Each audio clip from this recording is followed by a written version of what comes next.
Good afternoon, folks. I thank the Vice President for being with me today as well. In my campaign for president, I made it very clear that the moment it arrived as a nation where we faced deep racial inequities in America and systemic racism that has plagued our nation for far, far too long. I said that over the course of the past year that the blinders have been taken off the nation, the American people. What many Americans didn't see or had simply refused to see couldn't be ignored any longer. Those 8 minutes and 46 seconds that took George Floyd's life opened the eyes of millions of Americans and millions of people around all over the world.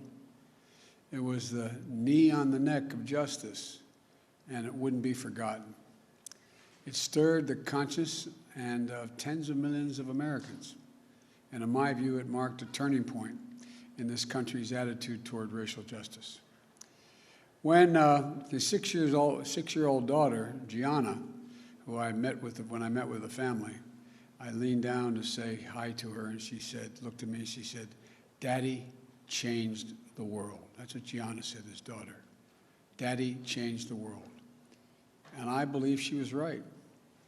Not because this kind of injustice stopped, it clearly hasn't, but because the ground has shifted, because it's changed minds and mindsets, because it laid the groundwork for progress. COVID-19 has further ripped a path of destruction through every community in America, but no one has been spared, but the devastation in communities of color has been nothing short of stunning. Just look at the numbers. 40% of frontline workers, nurses, first responders, grocery store workers, are Americans of color, and many are still living on the edge. 1 in 10 Black Americans is out of work today. 1 in 11 Latino Americans is out of work today.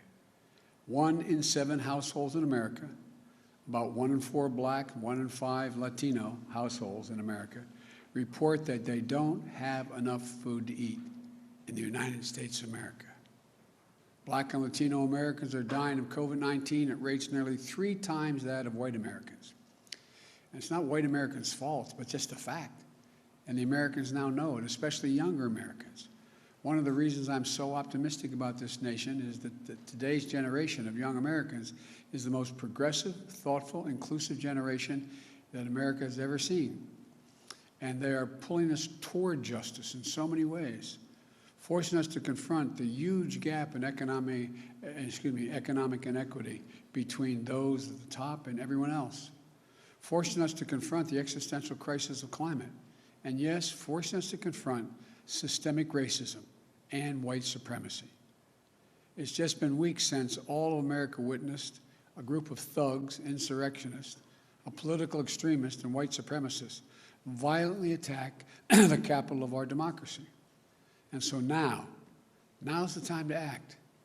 It's time to act because that's what the faith and morality call us to do.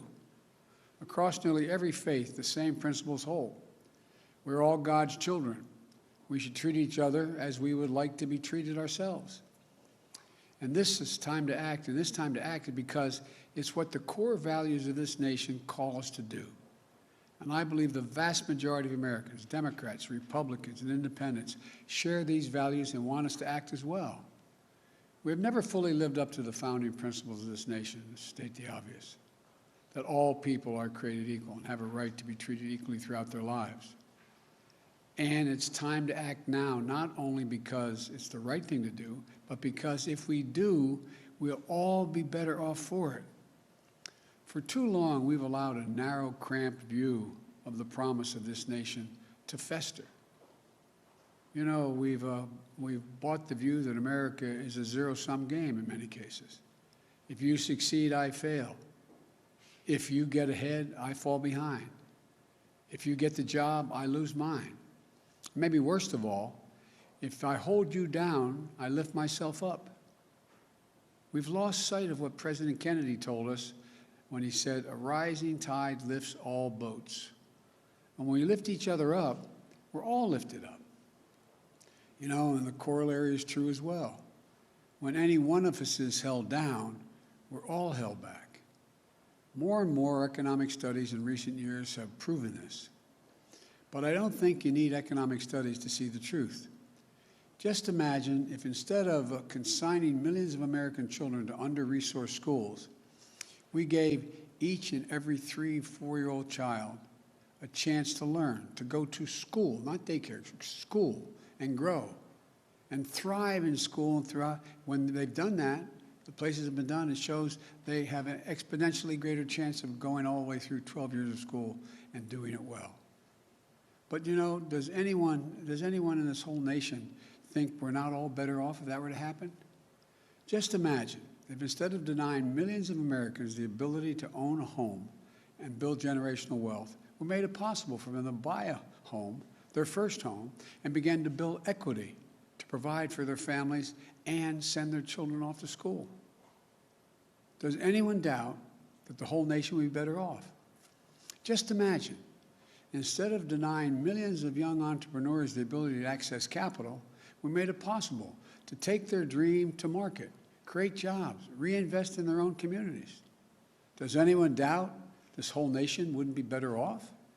Just imagine if more incredibly creative and innovative, how much more creative and innovative we'd be if this nation held the historic black colleges and universities to the same opportunities and minority-serving institutions that had the same funding and resources of public universities to compete for jobs in industries of the future.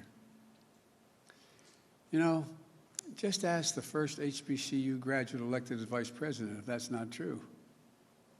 But to do this, I believe this nation and this government need to change their whole approach to the issue of racial equity.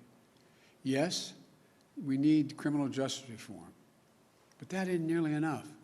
We need to open the promise of America to every American, and that means we need to make the issue of racial equity not just an issue for any one department of government. It has to be the business of the whole of government. That's why I issued, on one of the first days, my whole of government executive order that will, for the first time, advance equity for all throughout our federal policies and institutions. It focuses on the full range of communities who have been long underserved and overlooked. People of color, Americans with disabilities, LGBTQ Americans, religious minorities, rural, urban, suburban communities facing persistent poverty. And I've asked Ambassador Susan Rice to lead the administration's charge through the White House and Domestic Policy Council, because I know she'll see it through. Every White House component and every agency will be involved in this work because advancing equity has to be everyone's job. Today, I'll be shortly signing an additional package of executive actions to continue this vital work. Housing, for example. Housing is a right in America, and home ownership is an essential tool to wealth creation and to be passed down to generations.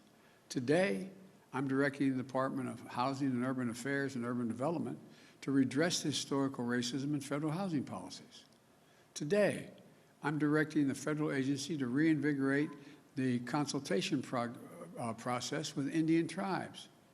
Respect for tribal sovereignty will be a cornerstone of our engaging with Native American communities. This builds on the work we did last week to expand tribes' access to the Strategic National Stockpile for the first time, to ensure they receive help from the Federal Emergency Management Agency, FEMA, to fight this pandemic.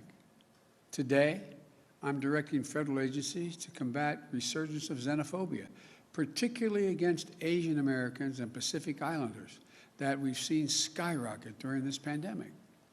This is unacceptable, and it's un-American. I've asked the Department of Justice to strengthen its partnership with the Asian American and Pacific Islander community to prevent those hate crimes.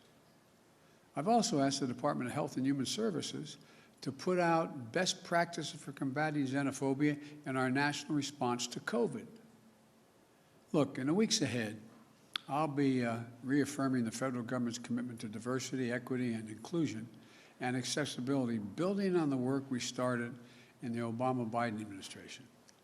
That's why I'm rescinded the previous administration's harmful ban on diversity and sensitivity training and abolish the offensive counterfactual 1776 Commission. Unity and healing must begin with understanding and truth, not ignorance and lies. Today, I'm also issuing an executive order that will ultimately end the Justice Department's use of private prisons, an industry that houses pretrial detainees and federal prisoners. The executive order directs the Attorney General to decline to renew contracts with privately operated criminal facilities, a step we started to take at the end of the Obama administration and was reversed under the previous administration. This is the first step to stop corporations from profiting off of incarceration that is less humane and less safe, as the studies show. And it is just the beginning of my administration's plan to address systemic problems in our criminal justice system. Here's another thing we need to do. We need to restore and expand the Voting Rights Act, named after our dear friend John Lewis, and continue to fight back against laws that many states are engaged in to suppress the right to vote while expanding access to the ballot box for all eligible voters. Because here's the deal, and I'll close with this. I ran for president because I believe we're in a battle for the soul of this nation. And the simple truth is, our soul will be troubled as long as systemic racism is allowed to persist. We can't eliminate it. It's not going to be overnight. We can't eliminate everything, but it's corrosive, it's destructive, and it's costly. It cost every American, not just who felt the sting of racial injustice. We are not just a nation of morally deprived because of systemic racism. We're also less prosperous. We're less successful. We're less secure. So we must change, and I know it's going to take time, but I know we can do it. And I firmly believe the nation is ready to change, but government has to change as well. We need to make equity and justice part of what we do every day, today, tomorrow, and every day. Now, I'm going to sign these executive actions to continue the work to make real the promise of America for every American. Again, I'm not promising we can end it tomorrow, but I promise you we're going to continue to make progress to eliminate systemic racism, and every branch of the White House and the federal government is going to be part of that effort. Thank you.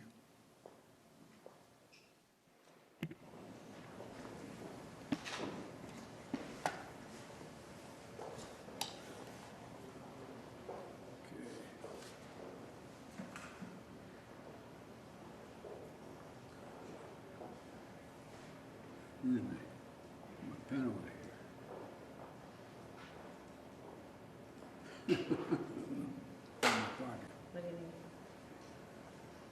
This first executive order is a memorandum for the Secretary of Housing and Urban Development to redress our nation's and the federal government's history of discriminatory housing practices and policies.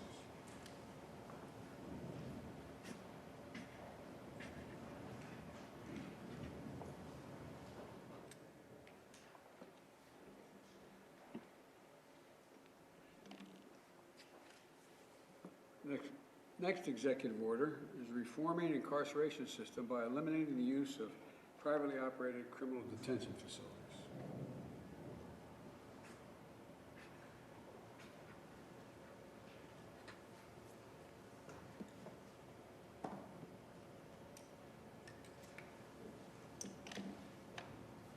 Third executive order is a memorandum for the heads of the executive departments and agencies. Tribal consultation and strengthening nation-to-nation relationships.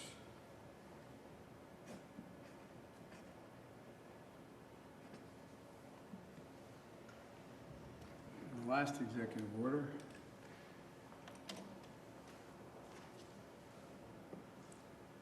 is condemning and combating racism, xenophobia, and intolerance against Asian Americans and Pacific Islanders of the United States.